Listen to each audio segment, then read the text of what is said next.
Magnet presenta. Y ahora es tiempo de una historia animada del libro Historia Mundial de Nuestros Grandes Errores. Suscríbete a Bully Magnets, nos ayuda mucho a mantener este proyecto con vida. Apoya los contenidos educativos por internet. Gracias. El evento del que hablaremos hoy es por todos conocido, una pregunta de cajón en la parte de historia de todos los exámenes de admisión. A ver, niños, ¿cuál fue el evento que detonó la Primera Guerra Mundial? El asesinato del archiduque Francisco Fernando y su esposa en Sarajevo el 28 de junio de 1914. Un evento del que, sin embargo, pocas veces se habla más allá. Pero, ¿quién fue este archiduque Francisco Fernando y por qué fue tan importante que lo mataran? No importa. Fue un bigotón con un sombrero chistoso al que mataron en un carro y eso comenzó la Primera Guerra Mundial. Bueno, ya es hora de su recreo. Váyanse a comer una maruchan, yo me voy a echar una siesta. Así que el día de hoy intentaremos ir más allá del hecho y explicar, ¿quién fue Franz Ferdinand? El archiduque Franz Ferdinand, mejor conocido en español como Francisco Fernando, era el heredero del Imperio Austrohúngaro, y aunque este es un título muy impresionante, lo cierto es que Franz vivía a la sombra de su abuelo, el emperador Franz Joseph I, quien a pesar de ser ya un hombre mayor, gobernó el imperio hasta 1916. Una especie de Porfirio Díaz austrohúngaro. Pero Franz pasó gran parte de su vida muy atrás en la lista de herederos al trono. El heredero era el único hijo varón de Franz Joseph, llamado Rudolf, al que Franz Joseph se encargó de destruir psicológicamente, asignándole un tutor sádico y que nadie quisiera tener como maestro, llamado el mayor general conde Leopold Gondrecourt. A quien Franz Joseph prácticamente le dio permiso de torturar de cualquier manera que quisiera a Rudolf para hacerlo todo un hombre, bajo los estándares del siglo XIX, digno de suceder a Franz Joseph. De esta manera, Leopold Gondrecourt hacía ejercitarse a Rudolf por horas en el frío invierno austriaco y lo solía despertar a punta de balazos a mitad de la noche. ¿Por qué hace eso? ¿En qué me va a ayudar eso a ser un mejor emperador? ¡Cállate ya! ¡Quiero 500 lagartijas ahora! A pesar de todo esto, Franz Joseph se negó a despedir a Gondrecourt, afirmando que Rudolf era un eslabón débil. No es digno de heredar mi trono. No es más que un muchacho endeble que no ha hecho nada con su vida. ¿Qué no usted mismo era un muchachito endeble a los 18 años cuando heredó el trono? Sí, pero no es lo mismo. Yo era cool y así. No fue sino hasta que su esposa, la emperatriz Sisi, amenazó con irse del palacio que Franz Joseph decidió relajar las medidas tutoriales.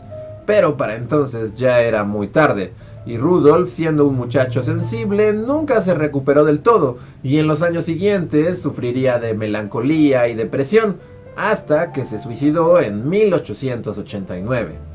Este suceso puso en la línea de sucesión al primo de Rudolf, Franz Ferdinand, después de que su padre, el hermano de Franz Joseph, Karl Ludwig, abdicara casi de forma inmediata. Lo irónico del asunto es que para ser el hombre cuya muerte provocó la Primera Guerra Mundial, lo cierto es que en vida, nadie tenía cosas precisamente buenas que decir de Franz. De temperamento volátil, terco y un rico mimado que estaba acostumbrado a obtener lo que él quisiera y solía quejarse por días sin cesar cuando no lo conseguía, Franz no era un hombre con muchos amigos. Se unió a la academia militar y obtuvo el rango de general desde muy joven, en sus 20s. Su temperamento y en general su cara no hacían más que provocar una decepción infinita en el emperador Franz Joseph. Debiluchos todos. Y cuando digo que nadie tenía cosas buenas que decir de Franz, en particular me refiero al reino animal. Y es que cuando se trataba de cacería, quizá pocas personas en la historia cazaron tanto como lo hizo Franz Ferdinand. Se calcula que mató a algo así como 25,000 animales durante su vida. ¡Ese Franz Ferdinand es un psicópata! ¡Lo odiamos! Su hobby, sin embargo, no era bien visto por su tío, Franz Joseph, así como muchas otras cosas, como sus posturas políticas. Digamos que Franz Joseph y Franz Ferdinand no se llevaban nada bien en general. Pero ni modo, era el único en la línea de sucesión y Franz Joseph tenía que aguantarse. Mientras esperaba su lugar en el trono, Franz Ferdinand tenía que cumplir con muchas funciones protocolarias, como ir a bailes, hacer visitas diplomáticas o recorrer los confines del imperio. Aquel era un trabajo fácil y le permitía al archiduque pasar tiempo con su esposa, la condesa Sofía María Josefina, que por ser una condesa checa de menor rango, no era bienvenida entre los miembros de la corte. Les ordeno que la ignoren. Ignoren a la esposa de mi decepción de sucesor, Francisco Fernando. Soy el emperador y puedo ordenar este tipo de cosas. Ignórenla. Nadie la pele. ¡Ya! ¡Ash! Franz Joseph usó este matrimonio no aceptado como excusa para negarse a aceptarlo como su sucesor, así como también el hecho de que Franz Ferdinand tenía tuberculosis. Es débil y se puede morir en cualquier momento. Así que en cierto punto de su vida, en los inicios de 1900, Francisco Fernando y su esposa decidieron abandonar Viena con sus hijos abruptamente e irse a su casa de retiro en Konopich, en lo que hoy se conoce como República Checa. Así que, bien por ellos, mal por todo el reino animal que se vio mermado significativamente ahora que el archiduque tenía más tiempo libre para cazar.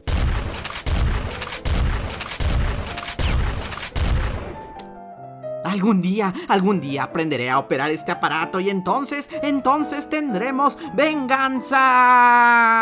¡Venganza! ¡Ah! ¡Te maldigo, Francisco Fernando!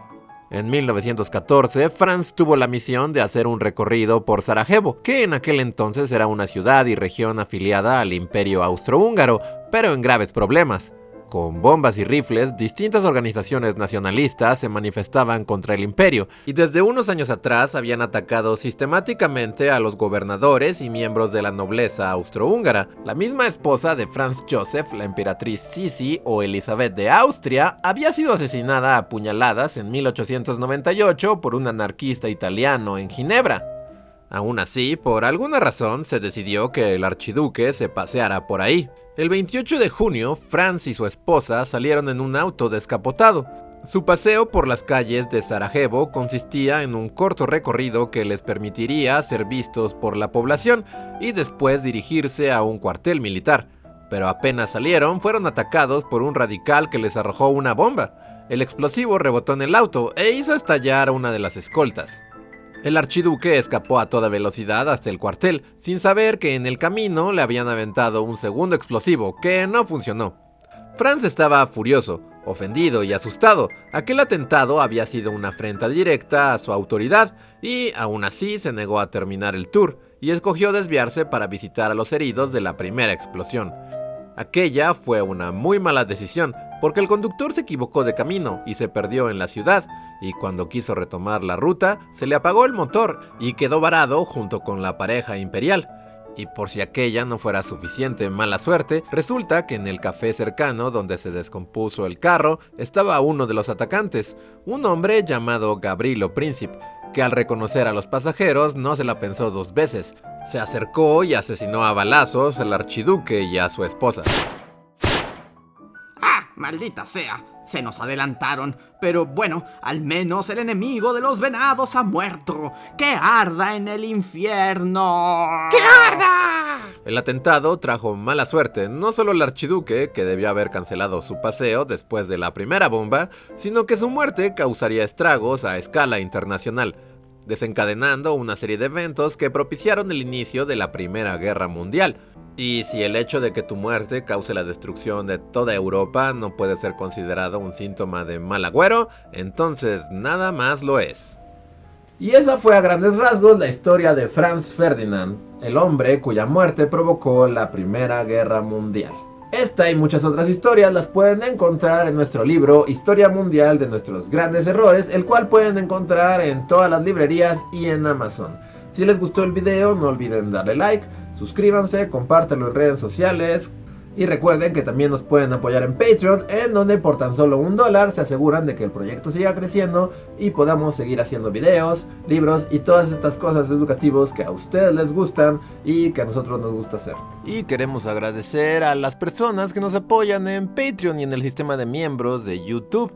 Rodolfo Cervantes, Raúl Sánchez Echeverría, Jorge Alberto Miranda Barrientos, Andrea Sánchez, Areján, Catalina Díaz, Elquín Córdoba, Emilio Anguiano, Itzel Torres, Jonathan Francisco Portillo, Lautaro Dichio, Manuel F. Rebollo, Marjorie Pernia, Omar BJ, Portal Mosaicos y Yoshimi R.